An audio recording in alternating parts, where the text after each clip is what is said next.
Hi, my name's Steve, and I live in Georgetown, Texas. And about 6 months ago, I went to Mexico and had surgery performed on my left knee by Dr. Cantu. And I chose Dr. Cantu because, well, first of all, I went to Google and just found random doctors and started calling people on the phone and narrowed it down to two doctors. And then when I went to Mexico, I spoke to each of the two doctors. And Dr. Cantu's presentation and explanation of what was wrong with my knee and what needed to be done to fix my knee and how he could go about doing that and what kind of discomfort I could expect and for how long I could expect it was all done beautifully with all sorts of imaging and that made it very, very easy to understand.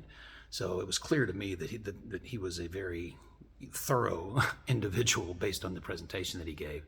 I also had further confidence in Dr. Cantu because while I was in Mexico, I actually had two surgeries done, and the other surgeon that did the other surgery referred Dr. Cantu and told me that he was just an outstanding surgeon. So I felt really comfortable, and I'm very, very glad that I used him because everything turned out exactly the way that he said it would.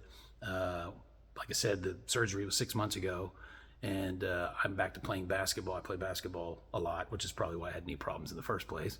But I'm back to playing the way I did before without any problems with my knee at all. So if you're going to use Dr. Cantu, you should feel very comfortable and very confident that you're using an excellent doctor. And I will probably have to get my other knee done here in another year or so. And Dr. Cantu will be the first guy that I call. So as far as the city and the hospital, extremely modern, state-of-the-art hospital.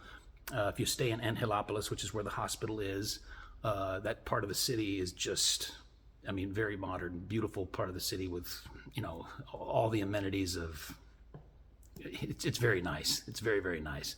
Getting around is easy. Uber is extremely accessible there in Puebla, and it's also very, very inexpensive. Most of the time our tip was more than the actual fare because that's how cheap some of those fares were. So getting around is no problem. English isn't as available, I guess, as it is in the Yucatan, but you should be able to get by. You'll certainly be able to get by in terms of dealing with Dr. Cantu and his staff because, you know, he speaks excellent English. So anyway, Dr. Cantu, fantastic. I've also told Dr. Cantu's staff that if there's anybody in the United States that wants to talk and ask me any questions, feel free to give them my phone number and I'll be glad to talk to them. So thank you again, Dr. Cantu.